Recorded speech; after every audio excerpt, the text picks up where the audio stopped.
This is TWIS. This Week in Science, episode number 982, recorded on Wednesday, August 14th, 2024. Is this a Mayo-Science fusion podcast? Could be.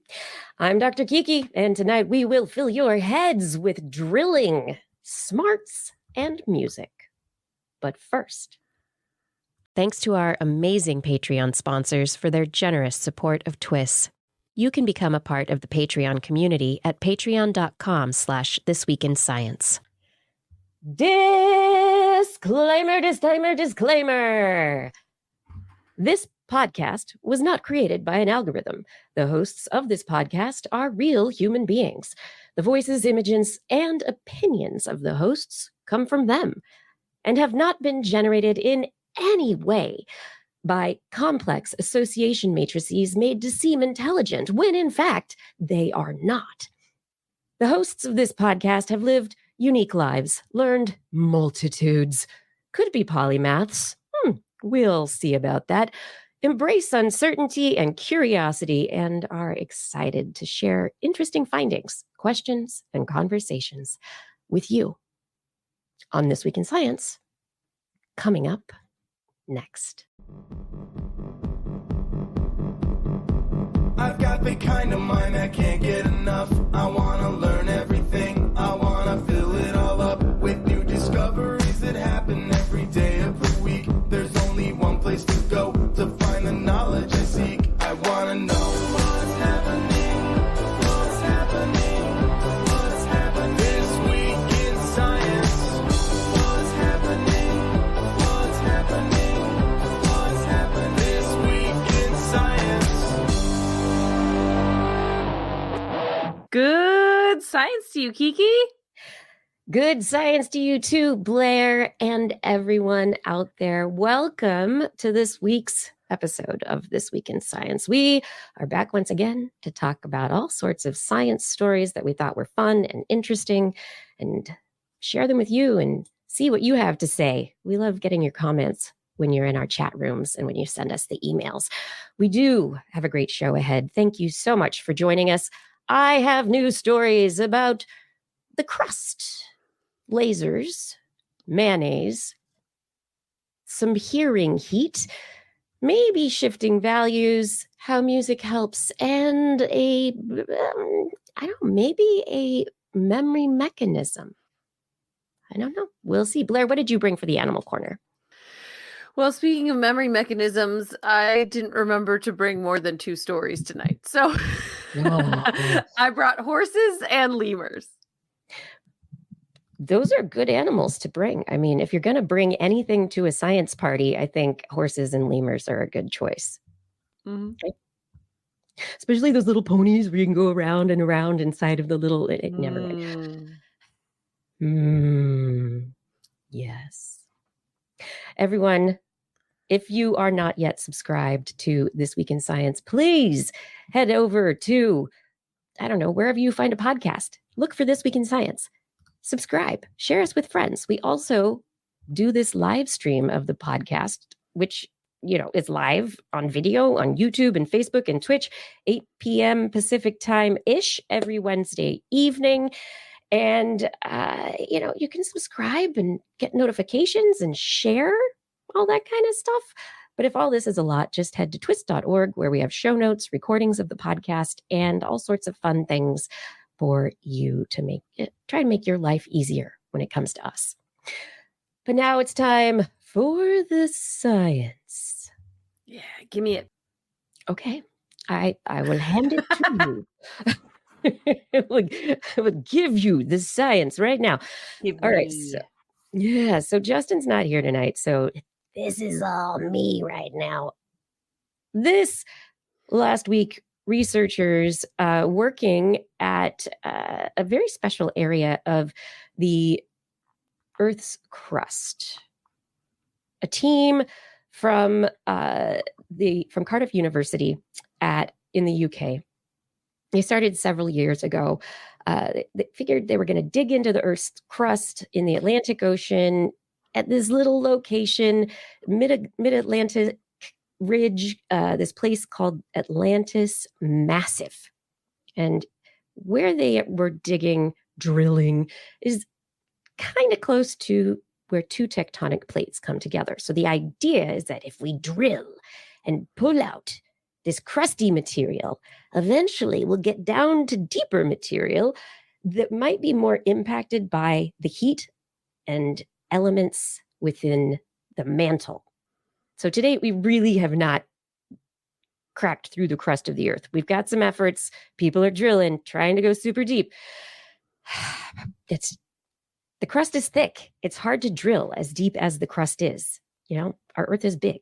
We forget about that when we travel around the world in airplanes and use the internet. But they were just going to drill a shallow hole. So a researcher involved from the University of Delaware, Kwan Yu Lin, says the original plan was to drill a shallow hole around 200 meters. But to our surprise, the hole just kept going deeper and deeper, with extremely high recovery rates that were never seen before when drilling these types of rocks. Stunned by what we were seeing, the science party, just like here on TWIS, agreed to change the plan and to keep deepening the hole. And so they've been publishing through the years. And we actually spoke with a science communicator a while back who had been involved in some of these missions out to the area called the Lost City hydrothermic fields. And so this hole that they've been digging, hole U1601C, has really provided an opportunity to study what's going on deeper and deeper and deeper into the crust. So how deep did they go? They got this hole to extend a record 1,268 meters, and they were able to recover. And this is the interesting part. Not everything is recoverable. So some of it breaks apart, some of it gets lost in the ocean on the way back up, some of it gets contaminated. They recovered 71% of their core sample of 1,268 meters. The sample has an element or a molecule compound called periodite. This is igneous rock, and it's made up of pyroxene and olivine. And what they saw through the depth and the changing of the depth of this core that they sampled is that there was what they call serpentining that happened. So this is a changing in the structure of these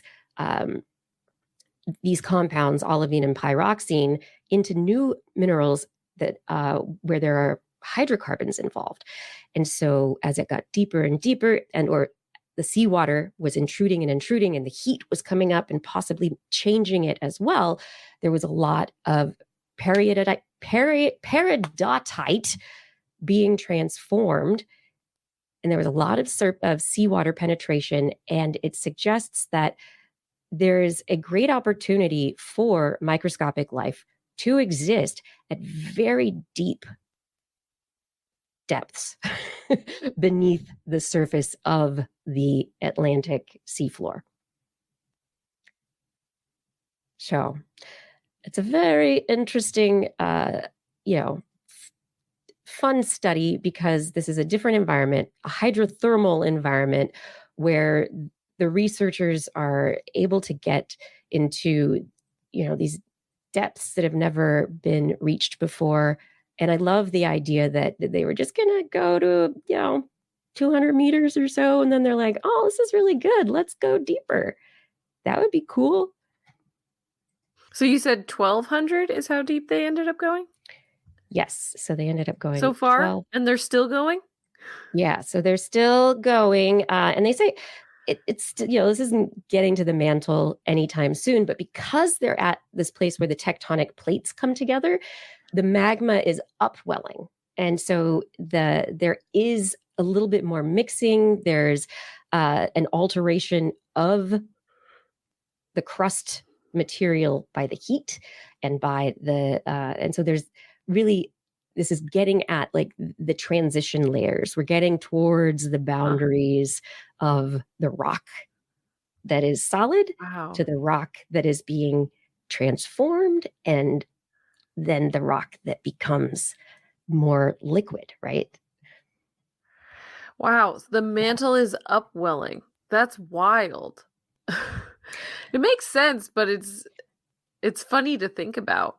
Well, especially because I don't know, like when I think about watching Bill Nye as a kid and them talking about the crust and the mantle, you always picture just kind of these thin layers floating on top of liquid, which is what's happening here. But I really appreciate the numbers that you can add to it that say, yeah, it's like a relatively thin piece compared to the rest of the depth of the entire planet to the core, but we're still going 1,200 meters. So that's like 3,600 feet. It's It's like, over 4,000 feet. Yeah. yeah. Yeah. So it's so far, and it's not even to the mantle yet.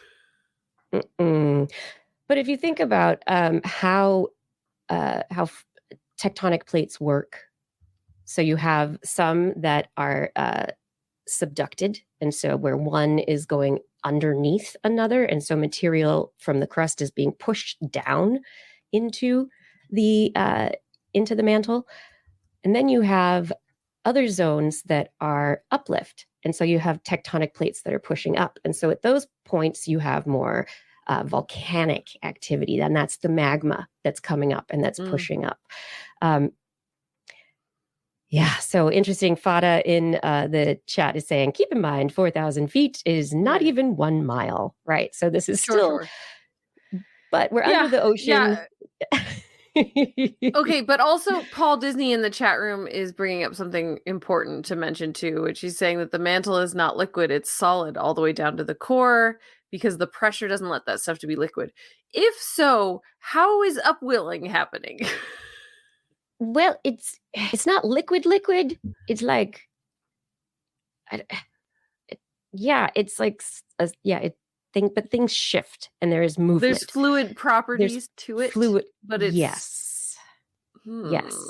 It becomes more of a fluid, and this is where the division between our categories of gas, solid, liquid that we use to define categories. Fluid is actually, it is a liquid, but fluids are not always liquids. What? What? Are you just talking about like there's oobleck, right? There's like non-Newtonian fluids. So it could be like, I don't know. Exactly. So that's a great example because a non-Newtonian fluid can be solid in when it is struck. When you slap it. Yeah. You slap it, right? Yes. Or liquid or more liquidy when it is just hanging out. Magma itself, when it's so hot and the pressure is smushing things up, when it comes up out of a volcano, that is definitely a fluid. And then it cools and is solid igneous rock. But you have a lot of movement in the mantle. And one of the things that we've been learning through decades of research into what's underneath the crust of our planet is just the complexity of the convection currents. There's water down there mixed into things. There's the carbon that has been forced and pushed into diamonds, and there are pockets of solids and that are not as fluid inside of it's so cool. And there's like multiple thermoclines and different layers within the mantle before you get to the core, and the core itself isn't even just one core. It has like an outer core and an inner core, and so we try and make these definitions, but there are boundaries, there are transition layers, right? There's places of transition, and so that's where they're kind of they're not through the crust into the mantle. And a lot of media has been like, we drilled into the mantle. And no, we have not drilled into the mantle, but we are at a place underneath the Atlantic Ocean where we are close to spots where magma from the mantle is pushing upwelling into, Paul Disney in the chat is making some great commentary about the way that the magma forms and how it's working. But yeah, fluids, they're fascinating, go down a rabbit hole, everybody, because fluids are super fun. Yeah, this is an area I don't know much about beyond what Bill Nye taught me, which apparently is only part of the story. Yeah. So from fluids, let's talk about some lasers on the moon. Ooh. Yeah. So why do we want to be shooting lasers on to the moon? Why does NASA's Lunar Reconnaissance Orbiter keep firing lasers at JAXA's SLIM smart lander for investigating the moon lander? Why is this happening? What are they doing? Well, they're engraving their name in it, right? Right. I know. Chairface Chippendale must run NASA now. Well, NASA's reporting that they have been working with JAXA over several years on using lasers from space in orbit around the moon to target retroreflectors that are on the JAXA's lander. The reasoning for this is that the retroreflector is kind of in a weird spot, and so it's like really hard target shooting. And since it's not optimal, it's making sure that the Lunar Reconnaissance Orbiter and NASA and the engineers and scientists who are involved in trying to study exact locations and orientations of lots of things on the moon and make sure that landers are landing the way that they should be and that astronauts and future lunar colonies, that things are going great. They have been really, really trying to make their laser pinging more accurate. They've pinged the lander about 8 times previously, but they haven't had a lot of luck at getting it to actually return the signal, to bounce back like a mirror to the the Lunar Reconnaissance Orbiter. So NASA and JAXA worked together. They predicted the orbit of the Lunar Reconnaissance Orbiter and where the SLIM lander was, and they were able to coordinate everything to make it work. And so this is very exciting for the researchers because according to Zhaoli Sun, who led the team building SLIM's retroreflector at Goddard Space Flight Center, says LRO's altimeter wasn't built for this type of application. So the chances of pinpointing a tiny retroreflector on the moon's surface are already low. And to have reached a retroreflector that faces sideways instead of pointing to the sky shows that these little devices are incredibly resilient. So yes, little lasers on the moon have been shot. Well, yeah, NASA shot lasers at the moon, and it makes us all happy. I mean, we shot lasers at Japanese landers, and it was on purpose, and it was okay. Laser partnerships. Great. Yay. I hope it stays that way. Yeah. Well, hopefully this kind of work is going to make what we do in the future more accurate, make us be able to, be able to bounce more LiDAR, more signals, and have more and better communication to those hard to reach places in crevasses and caves and other spaces where people might end up in the future. So it's very important for that. Yeah. Fun times at NASA and JAXA. They've been having fun together. Oh, Blair, do you like mayonnaise? I love mayonnaise. I know that's kind of controversial. I love mayonnaise as well. I'm a fan. Yeah. I really do like mayonnaise.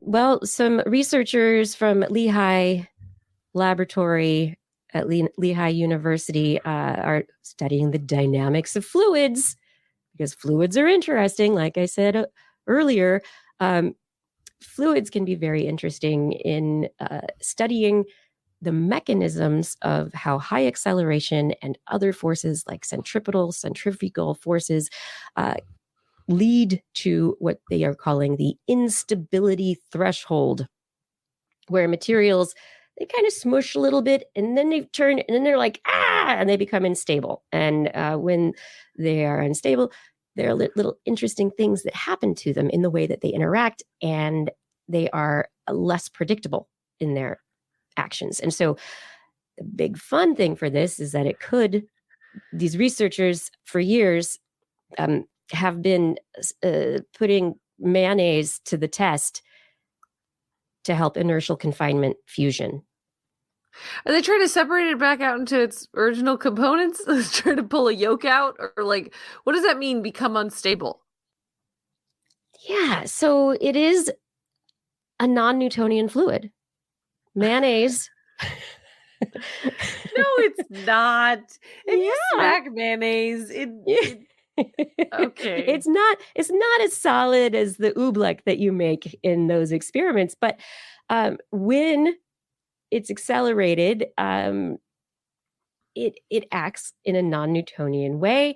There are different materials, oils and solids that are in the mayonnaise that they change the way they work together. The researcher Banerjee, who's talking about these hydrodynamic instabilities that form sometimes in those inertial confinement fusion experiments in the plasma, he likens it to two materials that penetrate one another like fingers in the presence of gravity or other accelerating fields.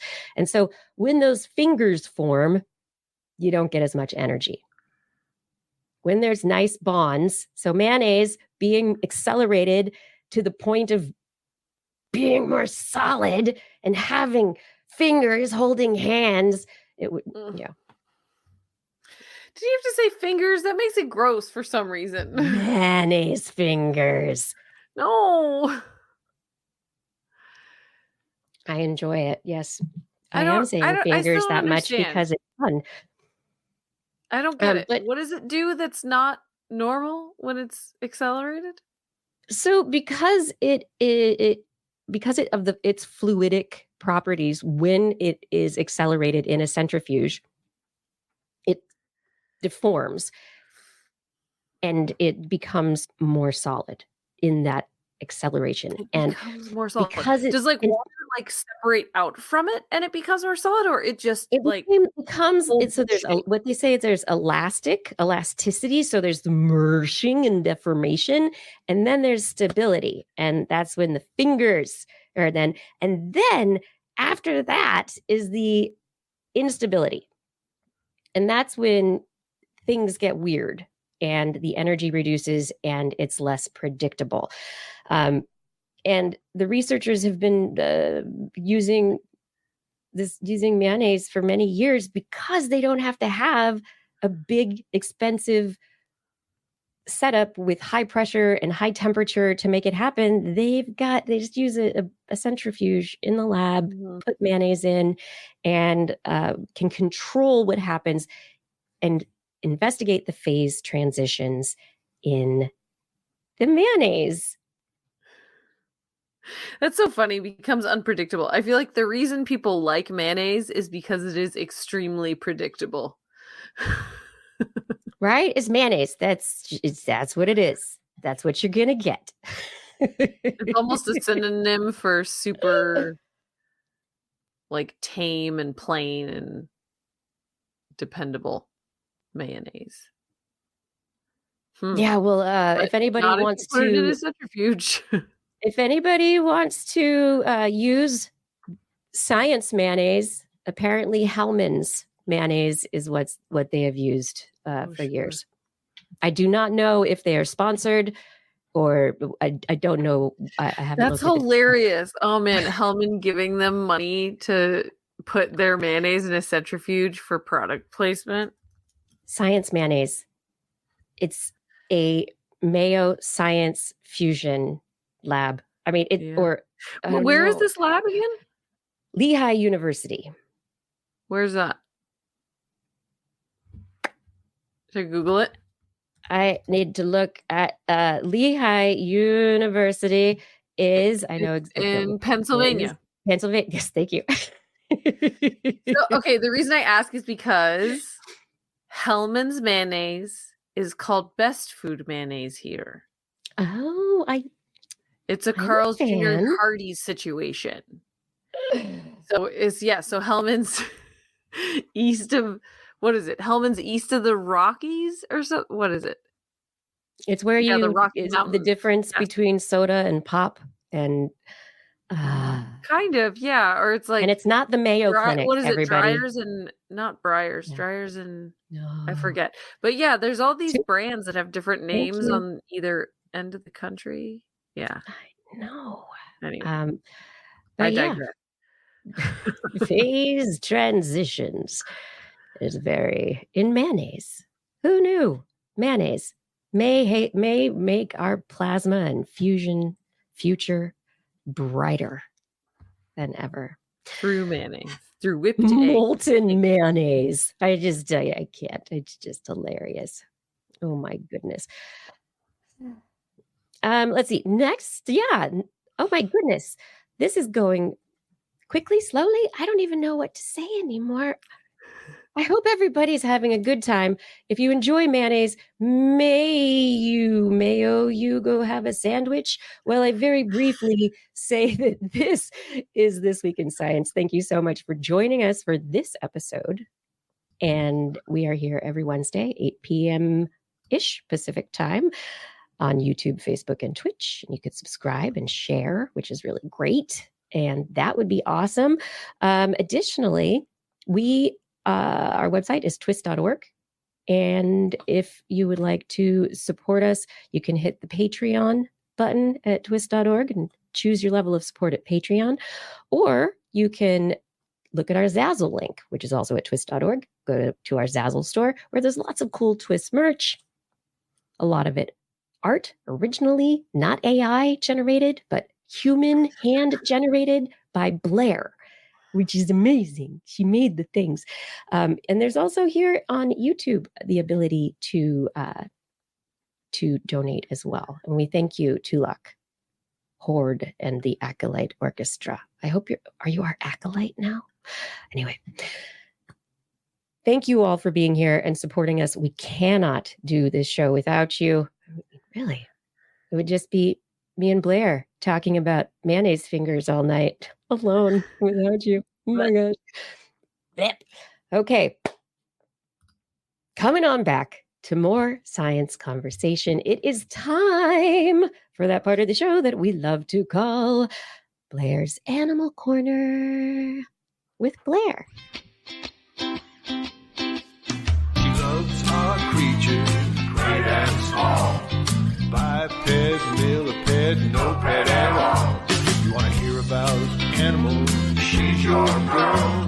Except for giant pandas and squirrels. What you got, Blair? Oh, it's nice to horse you tonight. Do you agree? Nay! Oh, wait. Yay! Yay! Yay! I'm as happy as a horse, or as smart as a horse, or as persistent, or as tricky. I'm not sure. Anyway. Are you going to saddle us with some science? Yeah. Here's my one sentence story. Horses are smarter than we thought. Duh. This is like one of It's one of those. Duh. Yeah. Okay. No, the reason I brought this story is because I absolutely love the experiment design and the results that they received to find out, yes, horses are smarter than we thought. So horses are thought to not be very smart for a bunch of reasons. One of them being that they have a pretty underdeveloped prefrontal cortex. So this is a classic one, is that we go, oh, their prefrontal cortex is small or underdeveloped. They can't be that smart. No self-control. Right, exactly. And so this is a study from Nottingham Trent University School of Animal, Rural, and Environmental Sciences. And they took these equine scientists and they took them out to test on horses to see how they learn and how knowledge can be used to help make future decisions as they learn. So they had this task where first they had to kind of train them to do a behavior. So they had them touch a piece of card with their nose, and then they got a treat. So, okay, great. Touch card, get treat. Excellent. Then they had them touch the card with their nose, but if there was a light on next to the card, they would not get a treat. If the light was off, they did get a treat. They had trouble with the task. They really had trouble figuring out when to touch the card and when not to touch the card to get the treat. So there was very little pattern to this. They just, sometimes they got the treat and sometimes they didn't. So normally I think researchers would be like, man, horse is dumb. But instead, you can't figure out this human design study that is maybe not appropriate to the way horses think. What? This is why I wanted to talk about this, actually. Ew. So in the final stage of the study, they had a penalty for touching the card when the light was on. So they would get either a 10-second timeout where they were unable to play the game. So they got a 10-second timeout. So what they found was there was a sudden and basically immediate and significant reduction in errors when they added in this result of a 10-second timeout if they touched the card at the wrong time. They only got a treat if they touched the card at the right point in order. So what's going on here? Of course, this is a human design study, as you mentioned. Yeah, this is kind of the marshmallow test. Yeah. So really what they think is happening here, to your point, Kiki, is that they didn't bother learning the rules of the game because they just touched the card and sometimes they got treats. And they didn't need to pay attention or put rules on it because there was no negative side to touching a card if you didn't need to. And this is I started kind of going down this complete rabbit hole in my brain about how humans are so focused on getting things right. Mm-hmm. And why is that? Is that because of punishment early in life? Is that because of value assigned to how often you get things right? And that doesn't really exist in the animal kingdom unless there's stakes.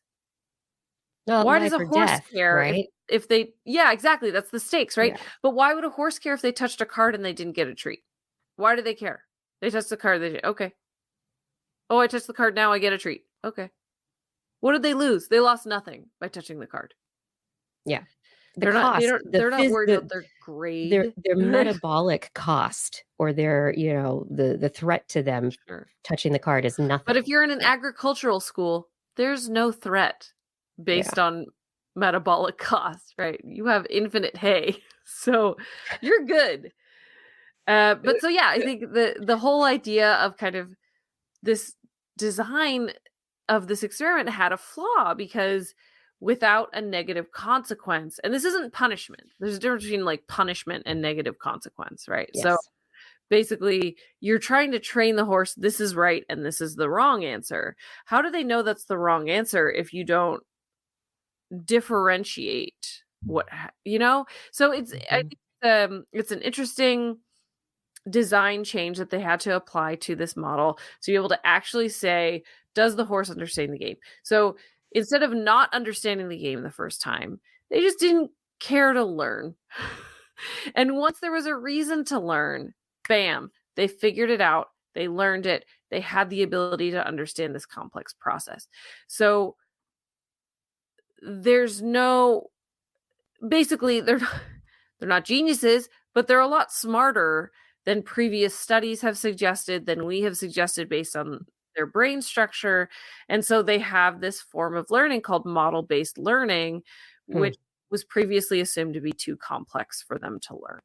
So they learned it. I think one of the most important things that a researcher I studied under in graduate school ever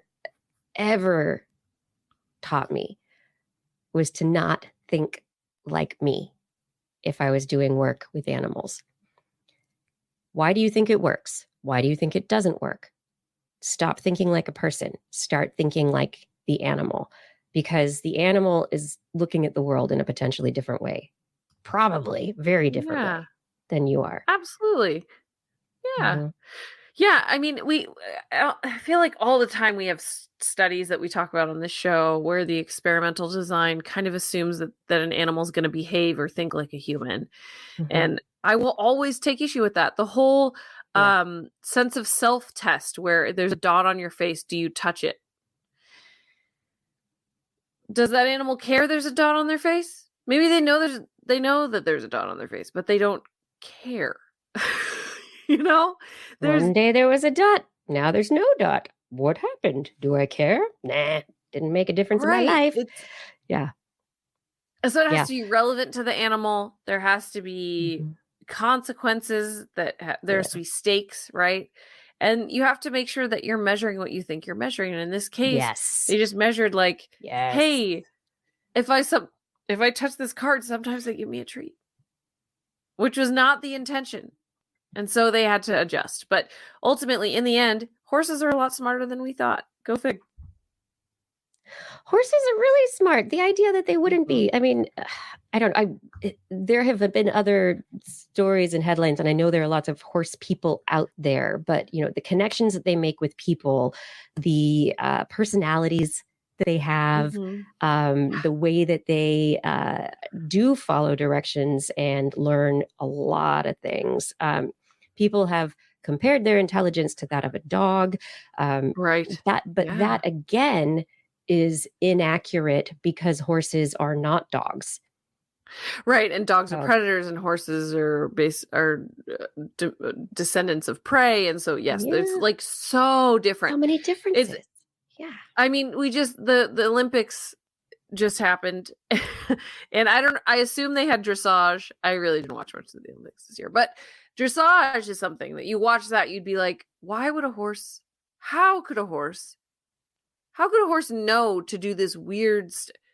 They have to be somehow smart to be able to do this weird stuff, to be able to respond to verbal cues from their rider, to do behavior that they have no reason to do in real life for Yes. any reason. Yeah.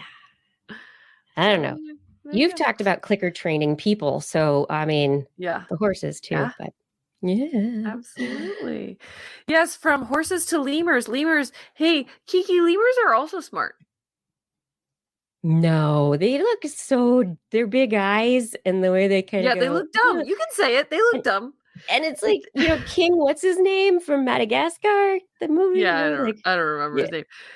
Um, He was very excited, but yeah, I didn't mhm. think the lemurs were that smart in that animated movie. Anyway, In comparison to monkeys. Yeah. they're older. They're prosimians. They don't have Mhm. that prefrontal cortex, not as developed as it is in monkeys.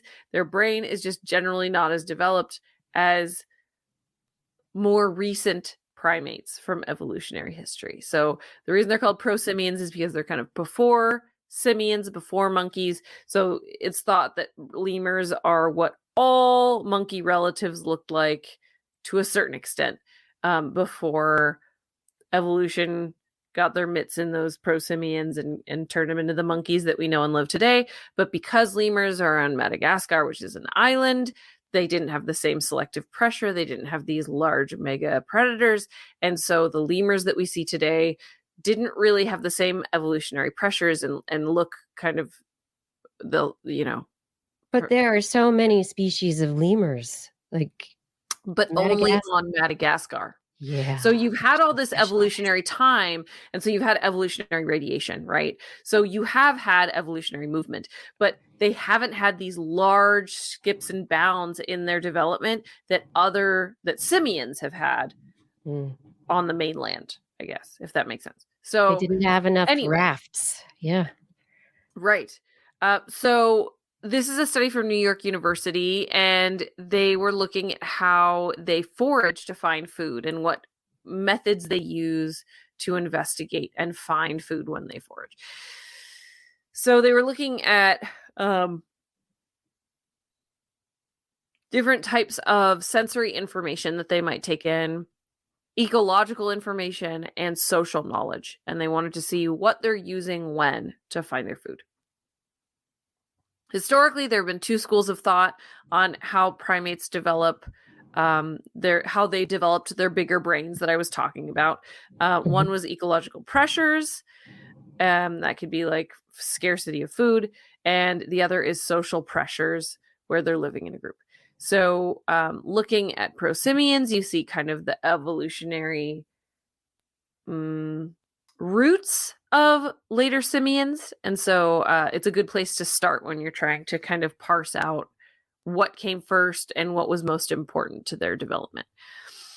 So they took basically takeout containers. They look like Chinese food containers, and they put cantaloupe in them, and they numbered them. And so some of them had cantaloupe in them and some of them didn't. And then they let the lemurs into their exhibit space. This was in a lemur research facility in Florida, and let them find the cantaloupe. So they quickly learned which containers had food in them. And then they could remember which ones, because they used the same ones over and over to fill each time. Okay. So the researchers came in and refilled them, and they were always, Yes. Okay. So days, weeks, even months later, the order in which they approached the baited containers was 50% better than chance. So they definitely knew where they were going. But they almost always, this is 98% of the time, opened up the fruit-filled containers first. So even when they then switched it up and didn't put cantaloupe in the historically cantaloupe-filled container, they still went to the cantaloupe-filled containers first. So that means they're using their sense of smell. So now we have our ecological knowledge, what areas produce fruit, which containers produce fruit. Nice, we have our yummy, sensory knowledge, what smells like fruit. And then the last one is social factors. So some of the groups were egalitarian, and so information on where to get melon and the melon that they found were willingly shared. Others had more hierarchical groups, so the dominant lemurs would take advantage of subordinates. If subordinates discovered cantaloupe, then the dominants would come over and take it. But the subordinates were also more likely to find the fruit, and they would eat a bunch before the dominant individual showed up. So they still got the most of the melon. And so they said that there was a definite social structure impact on how they did their foraging ultimately.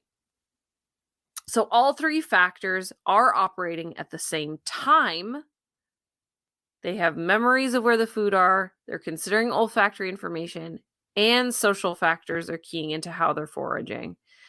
So that is a surprise to researchers that all three are happening at the same time.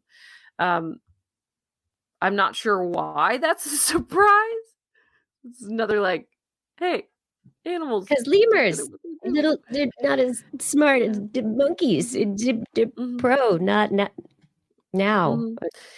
But where that does get interesting is that, again, because they're prosimians, they are considered to have kind of the ancestral form of a lot of evolutionary traits that are carried into monkey and apes in the evolutionary tree. The expectation is that this stuff was conserved and started way back then and did not come later. So all of those monkeys and apes that we consider so smart for doing these three things, it might be rooted way, way, way, way far back in evolutionary history. The social stuff also, the sensory, I have no question about that. Of course, as cantaloupe or any fruit ripens, the animal can smell it, and that's a signal in the environment. But the social stuff, I am immediately thinking about like the sneaky males, or like the very like in sea lions or trout. Yeah. Right. There are different strategies. It's not just like there's the dominant ones and the not dominant ones. There are also other strategies for success within populations. And so the fact that the less dominant lemurs were also able to be like, I found it. And I'm gonna eat it really fast, and then they Like, get chased off. yeah, Maybe. I found it. Nope. This is how much there was when I found it. Yep. And Mm-hmm. maybe Yeah, there's I just something that can't they're talk right now. and maybe there's even something that the researchers didn't see related to picking up scraps or other aspects of how the consumption and the hierarchies worked in combination with the ecological factors. But yet again, Blair's well, duh, animal corner. Blair's animals are smarter than we thought corner. Blair's humans are not that special corner. I feel like that's actually the one. I Humans are think not that special. it is more accurate. Yeah, we think we're so special. Yeah. We come from a long lineage of evolution. We are a kludge that just happens to be human. Yeah. So next time you're doing so good in that escape room, thank a lemur. I don't know. Thank the slime mold. Oh yeah. I don't know. Thank the lowly sponge. Yes, at the bottom of the ocean. Cool things that humans can do. Apparently, researchers from Reichman University just published a paper that is about how humans can hear temperature. And I don't know this whole study. Anyway, this is Frontiers in Psychology. The title of the paper is Hearing Temperatures Employing Machine Learning for Elucidating the Cross-Modal Perception of Thermal Properties Through Audition. They got a bunch of people to volunteer to be in their study, and then they asked them how they, do you think that you can tell the difference between hot and cold beverages being poured, between different water temperatures being poured into different containers?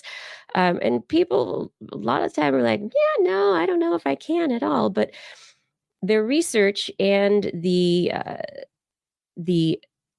neural network that they created was able to actually classify audio recordings of water at different temperatures and map the thermal properties that are physically encoded in the sound. And also, they were able to say that, yes, even though people don't consciously think that they can hear the difference in hot or cold water being poured, we are like other animals in our ability to perceive temperature in audio recordings. And I think that's the thing that is interesting to me about this particular study, because it's audio recordings, but there is, I don't know, there's something about the way that boiling water, the steam coming off of it, the sound of the heat interacting with a cold mug. I don't know. There's something about that I think I can classify, or I could classify if I were asked to. And I feel the same way about colder water, that there is something about the way that it hits surfaces that is different. So Kiki, I'm going to send you a voice memo later. And you're going to have to tell me if it's hot water or cold water, because I don't think so. I'm going to tell you right now, I don't think so.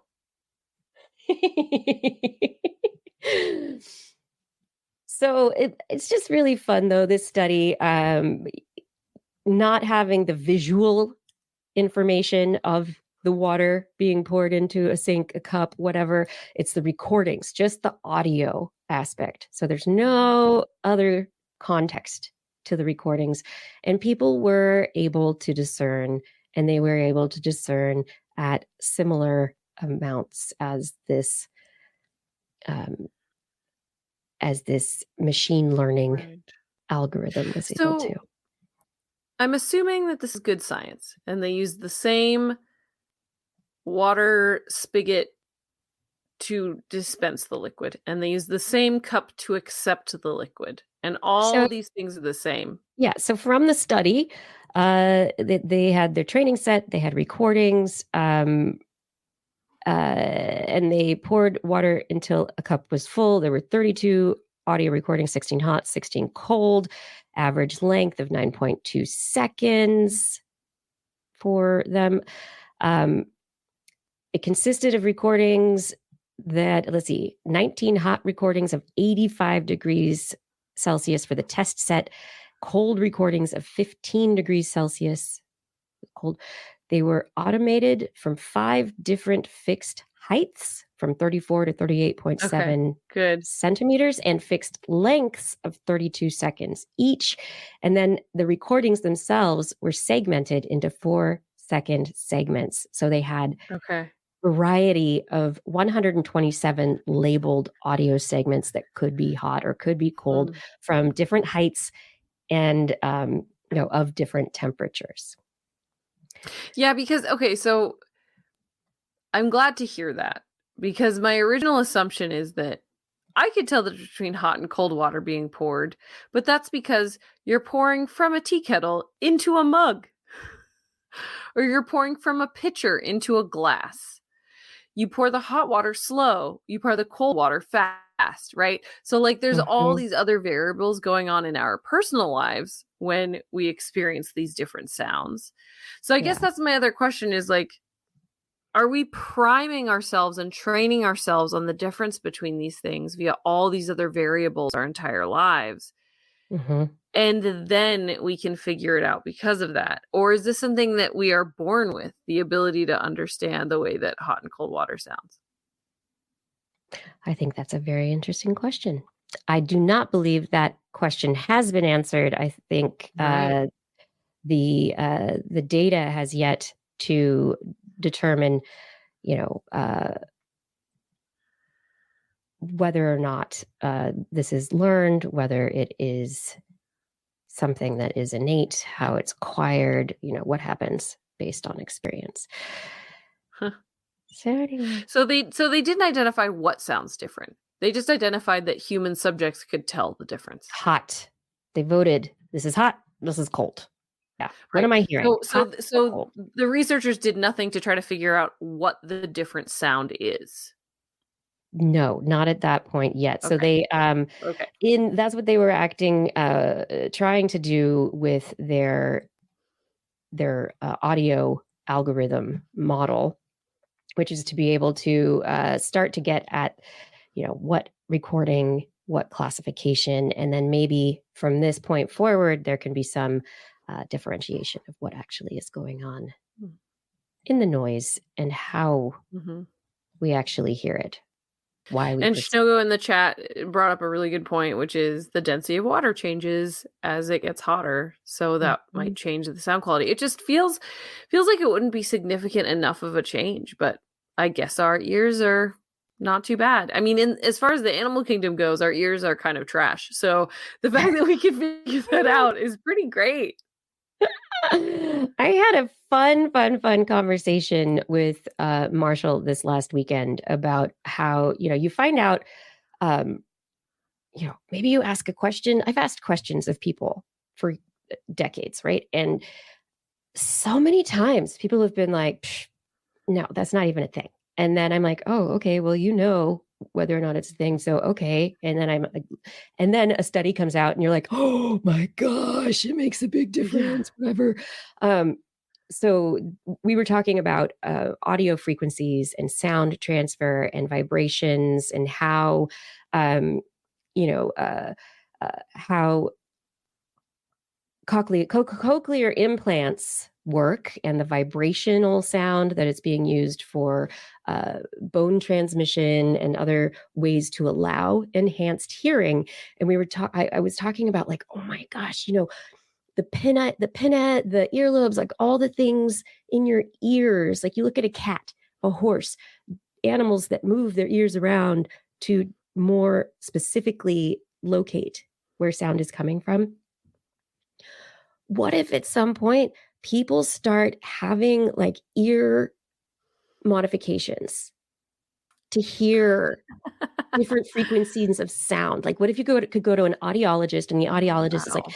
yeah, well, you've got a deficiency in this frequency range and blah, blah, blah. And they're like, yeah, okay. And you go to a plastic surgeon, or you get like your, stick on ears. Like, I don't know, use eyelash glue to put ears on. I don't know. People into body modification. I think this is a thing we should be talking about. And how is the military already using it? Like, they've got their infrared and their night vision. What about? They have a helmet with Batman ears. I think I talked about that on DTNS once, like a year ago or something. See, I was onto Yeah. something years ago, and somebody was like, no, that's not a thing. They just didn't want me to know what the military was already Yeah, doing. you were getting too close. Too close to the truth, too much. That's what it is. Yes.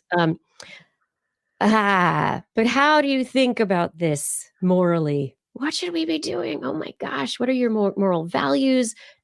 Are your moral values always the same? I mean, you think, oh, this is me. I'm just usually the same. Maybe I'll, could change different things, whatever. Researchers just publishing a study out of the University of British Columbia in Proceedings of National Academy of Sciences analyzed surveys for more than 230,000 people over 10 years in the United States, and had some smaller data sets also taken from Canada and Australia. And the researchers found that what their data sits well with is there are basically like 5 moral values that can be lumped into different categories: loyalty, authority, purity, care, and fairness. Researchers call these binding values because they are group norms. They allow people to align themselves together. And you usually have loyalty, authority, maybe fairness as more conservatively aligned, care and fairness, maybe a little bit more liberally aligned. But beyond that, that's not what they were looking at. In this study, they were interested in whether or not moral values change. And so they looked at the data, and they looked at how they did a couple of studies, looked at how people were describing how they felt in different seasons of the year, what was going on. And the research suggests that there is a biannual seasonal cycle in American moral values that also is similar to Canada and Australia. They did 5 studies in total, and all of them have evidence that moral values change with the seasons, with spring and autumn being strongest for moral endorsement, for loyalty, authority, and purity, and the weakest in the summer and the winter. But care and fairness don't have that kind of a cycle. The summer decrease that they found, and not the winter, there's like some evidence that it has to do with people's anxiety. So there's like seasonal cycles of American anxiety. And so they're suggesting that people are more anxious during periods of time like, election season. I don't know, like during pandemic or flu periods. Oh, you got to go get your flu shot and your COVID shot right now. Times when maybe Supreme Court or Congress is deciding on things and there are judgments being made. So anyway, they are onto a trail of human or American anxiety, which seems to correlate a bit with the smaller sample sets of Canada and Australia, to a change in how groups and people judge events and others with moral values. Okay. So we're in the What can we do with summertime, this so everybody's information? like, yeah, it's fine. Yeah, what do we use this information for? How is this helpful to us? So this, Dr. Mark Schaller, the senior author, says, we noticed that anxiety levels peak in the spring and autumn, which coincides in periods with when people endorse binding values more strongly. This suggests that higher anxiety may drive people to seek comfort in group norms and traditions upheld by binding values. So what that suggests to me is that we either try to help people be less anxious during these periods of time, or when we're communicating about issues that may cause anxiety for whatever reason, that we find ways to address connection, loyalty, you know, the values that seem to be the more group binding, more conservative kind of values. I think this is information that can be used, but would have to be, careful. Yeah, I don't know. I mean, when you talk to people, always be compassionate and respectful of where they are. If somebody's anxious, don't make them more anxious. Try to, I don't know. I'm sorry I said mayonnaise fingers so many times earlier. That's okay. That's icky. That's not anxiety inducing. Yeah. Yeah. So, I mean, does this have to do, should we time our elections differently? Or is it the But the elections that elections are lead causing the to the anxiety. anxiety? Yeah. Yeah. Yeah. Yeah. Are there different ways that we can talk about in groups and out groups, injustices for various groups of people in, different times of the year in ways that are that are more binding, more unifying? I think those are the questions that still need to be addressed, and how it could be applied. But I think that is a really great question. Mhm. If studies like this make you a little bit depressed, well, maybe some music will do you good. Music always does me good. Yeah. But why? I don't know. It makes my brain happy. I know, but this is the question that was asked by researchers publishing this last week in Cell Reports. Their study called Auditory Entrainment Coordinates Cortical BNST NAC Triple Time Locking to Alleviate the Depressive Disorder. What does that all mean? Well, there are oscillations in the auditory area, and this study was able to see entrainment or a synchronization between these areas of the brain, the B, NAC, and NAC. So the auditory cortex and the sound that's coming in. And so when there's synchrony between what's being listened to and the signals or the electrical activity in the brain, and this is measured by EEG, so it's just electrodes on the outside of the head, they found that there was an antidepressant effect, that the entrainment was able to calm people, make them feel a little bit better, and they suggest that this isn't the only solution, but that in this particular study they also just used classical music, but the particular synchronization of the music, and how it ties to the brain, and whether it was enjoyed or not, is very important to how it works. But anyway, music comes in, hits your ears, becomes a neural signal, goes into the auditory cortex, which is already buzzing with activity. And from there, if there is synchronization, it can potentiate coordination between different brain areas that are involved in the release of things like dopamine and serotonin. These are theta oscillations that they're talking about, and the release can have antidepressant effects. I mean, I think the big question is which songs, how many, is it only classical music? And what are we going to do? What are we going to do with this? But I think, don't listen to a lot of minor chords. I feel like that's not going to help your depression at all. yeah. But the fun part of this is the time locking and the way that everything is what they say triple time locked between these brain areas and the auditory cortex. So there's a lot of synchronization that's going on. Oh man, I was showing all these pictures to myself and I never hit the button during Oh the no, story. I didn't know I you were had trying them. to share. Yeah, I had this whole thing and I was like, I'm going to share this. And now it looks Let me funny. see. Hold on, let me refresh. There we go.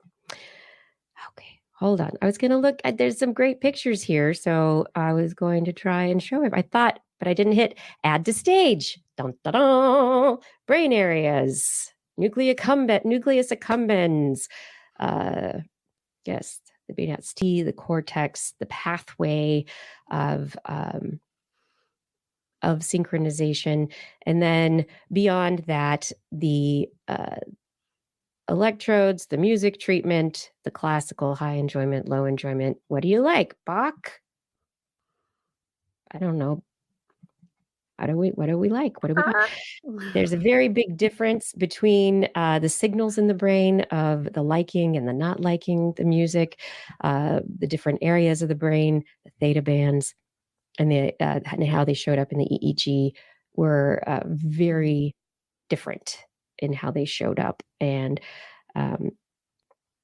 yeah, so the images from this study are really great. It's in, I think, Proceedings of the National Academy. Oh, no, sorry, Cell Reports. It's fully open access. So if you're interested in the timing and the entrainment of the brain, I think this is a very interesting direction of research, because does it have to be music? Does it have to be a certain kind of music? Are there just certain beats and sounds? People talk a lot about binaural beats, which are very controversial because honestly, the research has not come out in support of binaural beats being very therapeutic, but people still love to say that. But that means a different tempo in each ear? Yes. Ugh. But specific. Yeah. But it's supposed to be it's stimulating the two sides of your brain and causing conversation between it. God, I think that would just drive me nuts. Yeah. Oh, that'd be really hard. I don't know. Yeah, Unless they sync up still. It's just a drum machine on stereo. I could handle that, but right. But that's the question. There is enjoyment in the dyssynchrony and then the synchronization, the way that there's discord and then a completion anyway. So much. But how can we use this? Will therapists be telling us to listen to certain classical composers, or will they just be like, hey, those songs that really make you feel good, just listen to them some more when you're not feeling good? Yeah. Just listen to the Beatles. If you want to be more contemporary, listen to some Bruno Mars, maybe. I don't know. Yeah. And my last story for the night has nothing to do with Bruno Mars, but if I had hidden him somewhere on the earth, how on earth would I remember where I put him? Was he the last place you looked? It's always the first question, right? What's the last thing you remember? Where was the last place? Retrace your steps. When did you last have Bruno Mars? I never have. Just YouTube, okay. I guess. Vimeo. I don't. Yeah, the internet's helped me out there. So this gets back to one of my favorite subjects, this study, as my PhD was involved in studying spatial learning and memory in birds, and specifically looking at the hippocampus of birds as the area of the bird brain involved in managing all the spatial locations that birds possibly hid their food. And there's all sorts of behaviors involved. It's like, oh my gosh, where are the spaces? There's lots of stuff in the environment. Is it a complex environment? Is it a simple environment? What are the things? What are the cues I have to look at? And then do I have competitors who are going to come and steal my caches? Do I have to like make sure they're really, really well hidden? Do I have to hide them and then rehide them? What are all the things I need to worry about? So we know, and we've shown, researchers have shown many times that yes, in mice, in rats, in humans, in birds, the hippocampus is very, very important for spatial navigation and location. In mice and rats, we've shown there are place cells. There's certain cells in the brain that they spike, so they activate when you're in a certain place. So me in this room where my studio is, the place cells in my hippocampus have a particular signal. You go through a door, I'm going to go in my hallway. Maybe the same place cells spike, but a different combination of them, and maybe in a different pattern.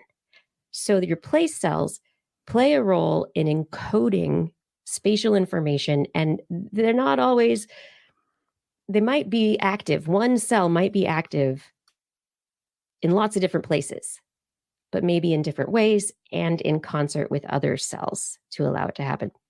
And so when I come back in this room, every time I come back in this room and I go, oh, where did I put that thing? The place cells for my studio are the ones that are active and helping me retrieve that memory of where I put things in here. Okay. We know this happens in mice and rats. We've done some measurements in people with epilepsy and others in humans, but there's still really no good model as to the mechanism of how this works.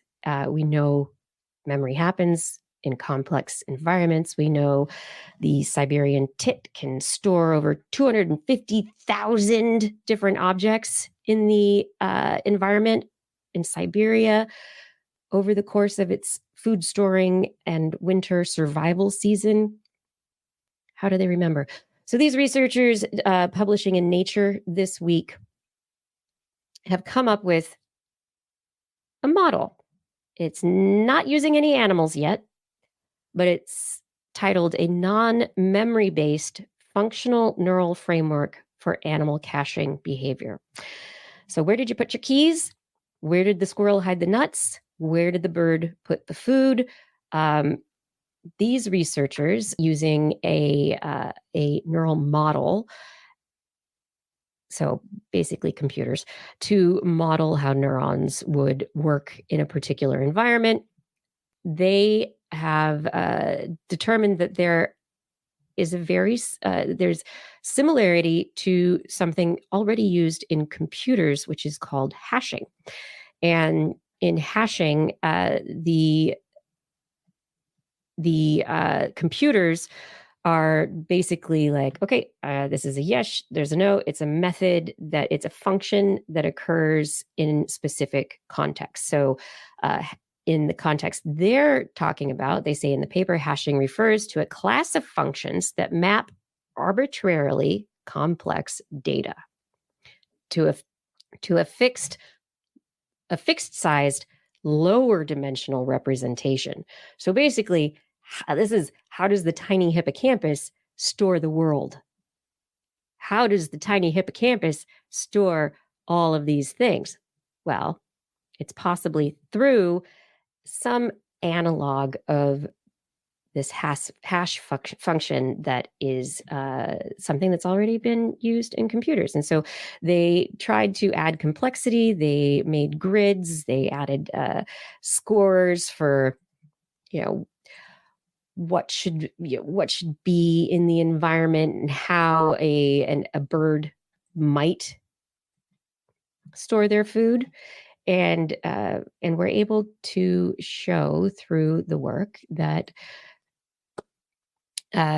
overall, this might be the mechanism because of the way that hippocampal cells, place cells, have different spiking rates in different places, and this remapping and reuse that we've seen, that this may be like how the vast amount of information from the world is simplified, or at least what's the word when you take all this stuff on the computer, compiled, or it's like, it's smushed. Anyway, computer words. I'm doing great. Yeah. So I think it's a very interesting study because it's one of the big questions of like, okay, we've got these birds, we've got these things, we've got animals that do all this stuff. Where did I put my keys? But how does the brain remember all of this? This is classic. This is the like, oh, humans have to be special. So if we found that animals can do something that we can do, we have to figure out why and explain away why it's just an evolutionary thing that has nothing to do with pure intelligence. It's just something that they're hardwired to do. But I don't know. I can't really find anything these days, so I could use help.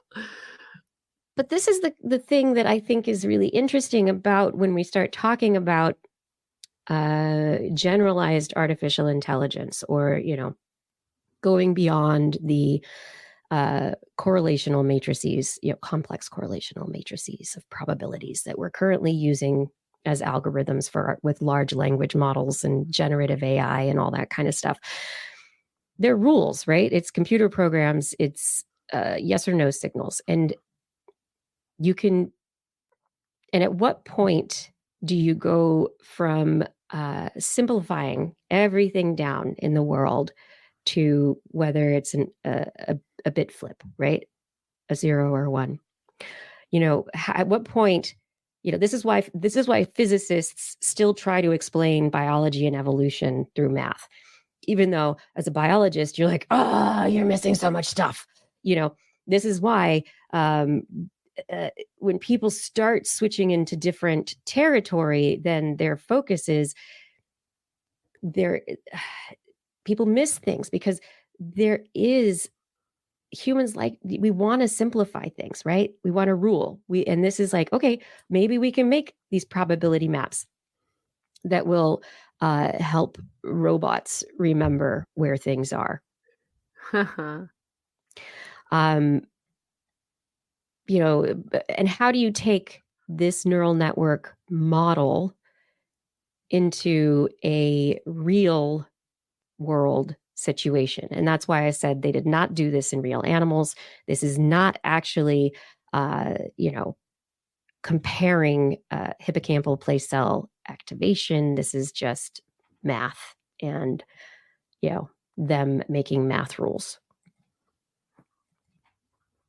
So, yeah, the resolution, the fidelity, there's, there are changes in it. And what their work shows, though, is that the network does change as the environment becomes more complex and the needs are more complex. So, I don't know. I still think, regardless, what magic that there are cooperating cells within our bodies that allow us to exist within this world, to survive, to connect, to communicate with others, to share information, to think, to be curious, to ask questions, to want to learn more. I mean, there's so much beyond the simplification of the zeros and ones. But mechanisms are always fun. Let's see if this one works. I don't know. It's time for Blair to go to bed. Her baby's probably very upset at this point in time. Yeah, I don't know. We'll find out. If not, I'm just going to Scrooge McDuck into the sheets.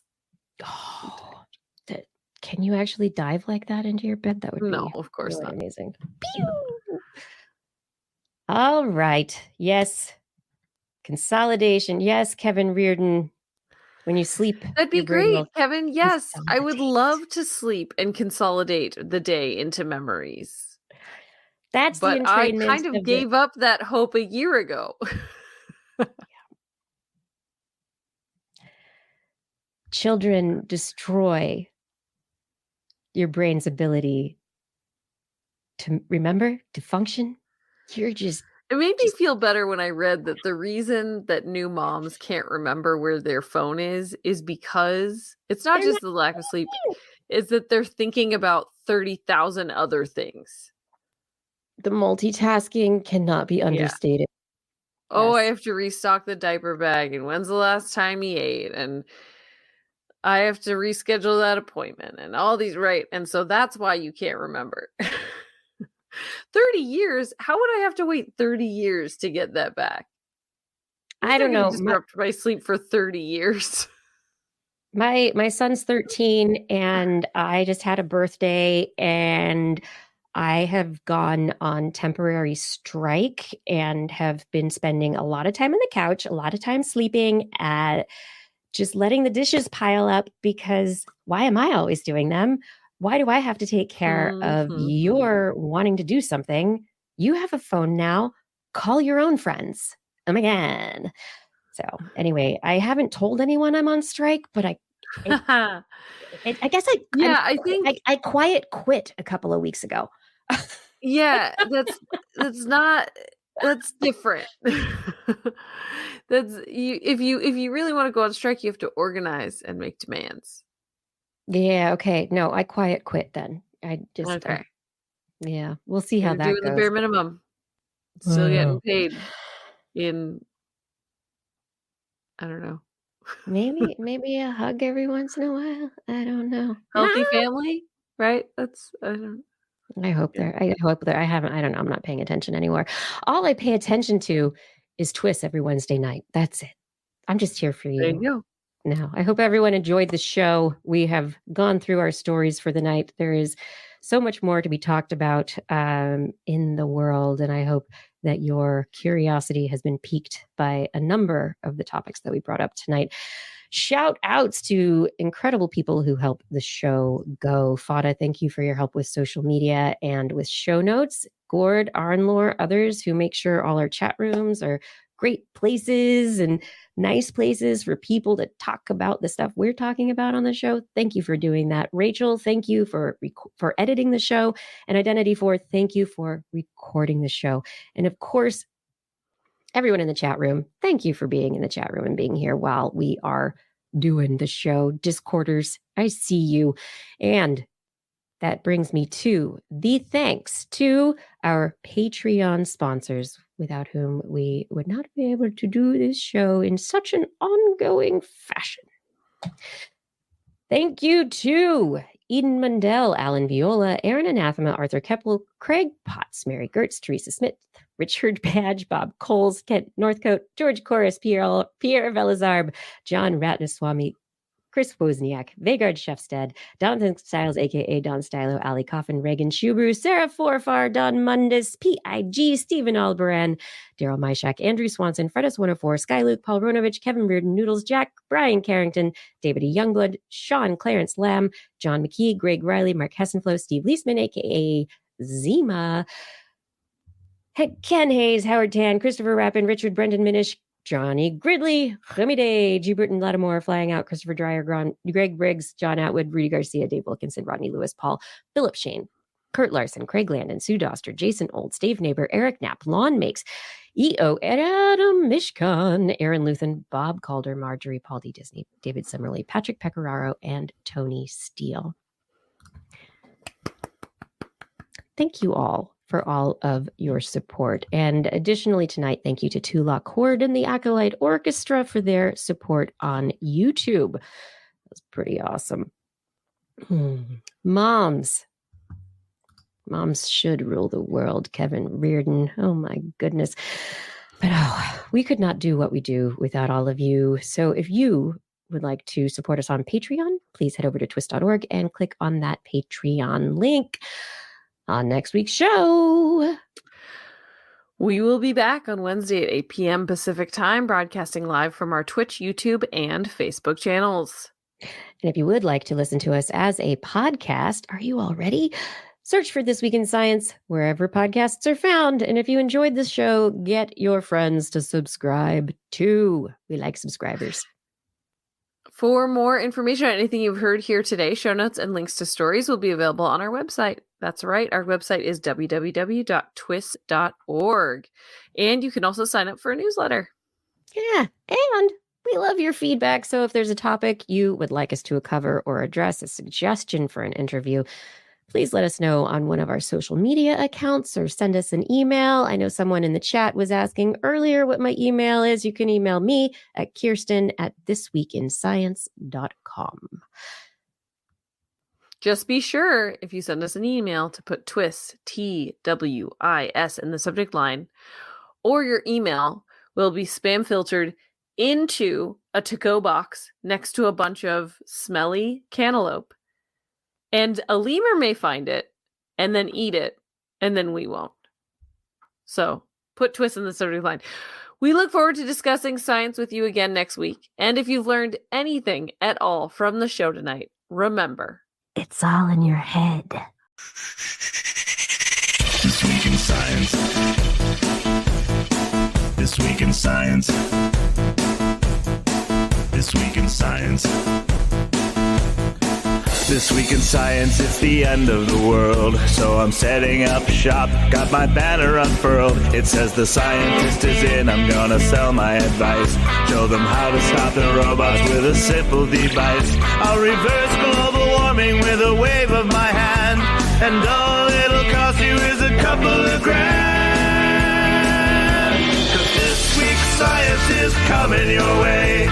So everybody listen to what I say. I use the scientific method for all that it's worth. And I'll broadcast my opinion all over the earth. 'Cause it's This Week in Science. This Week in Science. This Week in Science. Science. Science. Science. Science. Science. This Week in Science. This Week in Science. This Week in Science. This Week in Science. This Week in Science. This Week in Science. This Week in Science. This Week in Science.